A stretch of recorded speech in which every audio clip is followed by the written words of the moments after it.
Fala galera do Culturando, seja bem-vindo para mais uma videoaula de teatro. E hoje nós vamos continuar a falar da história do teatro. Na primeira aula nós falamos do teatro grego, que nós consideramos a origem do teatro, né? Onde tudo começou lá com o teatro ritualístico, né? Como uma oferenda ao deus Dionísio. E nessa videoaula vamos falar do teatro romano e suas características. O teatro romano ele é muito parecido com o teatro grego em algumas características. Ele também tinha a tragédia e a comédia. Foram coisas que eles absorveram da cultura grega. Porém, existiam algumas diferenças. E uma coisa curiosa é que, como nós vimos na outra aula, no teatro grego, a tragédia ela era o ápice, né? Ela era a vangloriada e a comédia não tinha tanto seu lugar, né, nas apresentações. Já no teatro romano, isso se inverte. O teatro romano, a comédia ela era muito mais forte. E também ela era muito mais escrachada, ela era muito mais popular, se aproximava mais, né, da realidade do ser humano. Isso, na verdade, foi uma característica de todo o teatro romano. E as comédias normalmente elas vangloriavam e retratavam a expansão do do território romano, né? Então é muito legal também a gente ver como o teatro ele está linkado com a história, né? O teatro ele reflete muito o tempo, o seu tempo, e isso acontecia desde lá do começo. Então o teatro romano ele teve essas características mais voltado para a comédia, né? Não tanto a tragédia, existia sim as tragédias também. E uma outra coisa interessante é que em Roma já começa a se pensar um teatro mais como entretenimento. E a partir dessa ideia do entretenimento começa a surgir as características dos teatros como os gladiadores, né? Na verdade, não eram considerados teatro, mas eram festividades onde tinham apresentações de teatro e também surgiam os gladiadores, vieram as corridas de cavalos, acrobacias em cavalos, que daí também tem uma certa origem do circo, né? Que é essa parte equestre, nas habilidades juntamente com o cavalo, e principalmente os gladiadores, que é uma coisa que veio muito pra gente, né? Quando a gente fala do teatro romano ou do entretenimento em Roma, nós vemos o Coliseu todo lotado e os gladiadores combatendo entre si, com animais. Então essas são características que começam a ser inseridas nessa parte de entretenimento. E o entretenimento também ele vem no teatro romano, ele vem, né, em Roma, como uma característica de tirar um pouco o público, né, o povo, da realidade em que eles viviam. E aí até que surgiu o ditado pão e circo, dê pão e circo ao povo. E tá tudo bem, porque normalmente as condições de vida em Roma não eram boas. Então eles pegam e começam a dar entretenimento para descontrair as pessoas e automaticamente isso se torna uma ferramenta, né? Onde os imperadores, os Césares começam a controlar o público a partir disso também. Então isso são características muito importantes da gente perceber. E a tragédia ela tem uma característica também diferente. O principal escritor de tragédia no teatro romano é Sêneca. E Sêneca ele traz mais profundidade na reflexão da vida e também mostra os horrores físicos, mostra a tragédia nesse lado, não tanto como uma punição dos deuses, mas como uma realidade mais humana. Isso é uma coisa muito interessante também da gente perceber, né, no teatro romano. E legal que no teatro romano, como eu disse, essa ideia de pão e circo, existiam muitas festividades, festivais, onde haviam as apresentações do teatro, haviam os gladiadores, e essas apresentações, elas também elas eram financiadas por famílias importantes da aristocracia romana, e que eles também ficaram conhecidos como mecenas, né? Que era um mecenato, eles financiavam essas apresentações. E uma coisa interessante, principalmente na comédia, eles tinham que entreter e o público tinha que gostar muito. Se o público não gostasse do que eles vissem, os artistas e quem produzia as apresentações tinham que devolver parte do dinheiro que foi investido por essas famílias para a apresentação. Isso eram coisas muito interessantes também da gente pensar. E no teatro romano não existiam só a tragédia e a comédia, como a gente viu no teatro romano. Eles existiam, também começaram a surgir outras formas de se expressar através do teatro.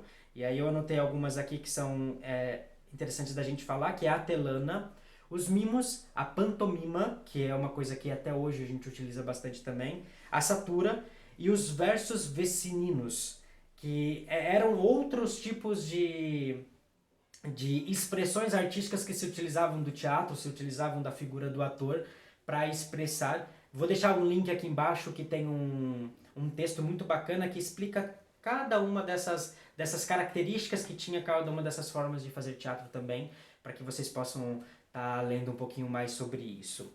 Legal?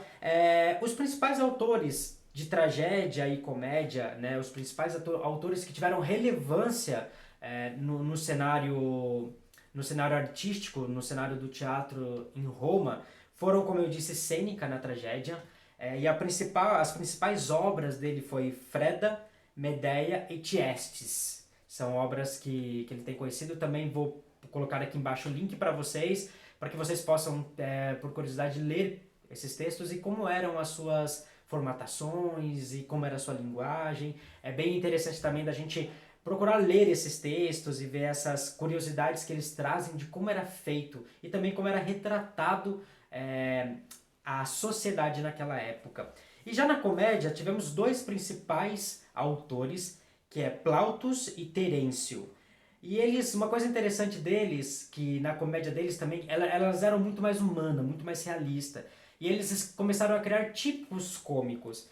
E esses tipos cômicos, que se tornaram estereótipos, foi o que mais pra frente, a gente vai ver também, foi base para a criação dos tipos da comédia dell'arte. Então, Arlequino, Pierrot, o Dottore, o Pantaleão, são personagens da comédia dell'arte que se inspiraram nessa ideia desses estereótipos, desses tipos cômicos, já pensado por Terêncio e Plautus lá na Roma. Isso é legal também da gente colocar, e essa coisa do se popularizar. O teatro ele começa a se tornar algo mais próximo do humano e não tão divino como era no teatro grego. As principais obras deles foram Vaso de Ouro e Os Gêmeos. Na verdade, essas são obras de Plautus, porque de Terêncio, por incrível que pareça, não, né, do Plautus veio obras que ficaram pra gente. Já de Terêncio não teve obras que sobreviveram, né, até hoje pra gente. E uma coisa muito legal também que vale a gente ressaltar, como eu também disse no começo do vídeo, é como a arte reflete a sociedade. Como a arte reflete o momento em que a sociedade vive e tudo que acontece numa sociedade. Isso a gente pode levar como consideração aqui o fato do cristianismo, né? Toda essa história que eu contei para vocês, ela vem antes de Cristo, mais ou menos em 200, 300 antes de Cristo, que começam a surgir essas características do teatro romano e começa a ser mais potente, mas mesmo assim ainda o teatro romano ele não tinha tanta potência como o teatro grego. E o que acontece? Após, né, depois de Cristo, começa a surgir o cristianismo. E o teatro ele começa de uma certa forma a perseguir os cristãos, a satirizar os cristãos. E quando Constantino vem para o governo e o cristianismo se torna a principal religião, até então, na verdade, o cristianismo não era a principal religião que se cultuava, né? Em Roma, eles eram considerados pagãos, assim como os gregos, eles tinham vários deuses para várias... Deus do fogo, Deus do ar, Deus da colheita. E aí veio o cristianismo pregando um único Deus, e eles eram muito massacrados pelo teatro romano. E quando Constantino decide que o catolicismo é a principal religião, a partir de agora é a religião oficial, o teatro ele é banido. Porque acredita-se, os cristãos acreditavam que o teatro era uma forma de se expressar a religião pagã, que era uma forma pagã de se expressar. Então, o teatro ele é banido. E durante muitos séculos não se tem registros de expressões artísticas com a linguagem do teatro. ele só volta a acontecer na Idade Média, quando a própria igreja se apropria do teatro para começar a se expressar a partir dele.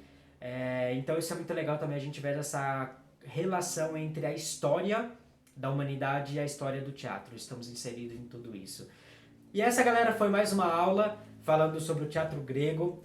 Teremos mais aulas falando sobre o teatro da Idade Média, sobre o teatro contemporâneo, até chegar nos nossos tempos falando também um pouco sobre o teatro brasileiro. Espero que vocês tenham gostado desse vídeo e até uma próxima aula.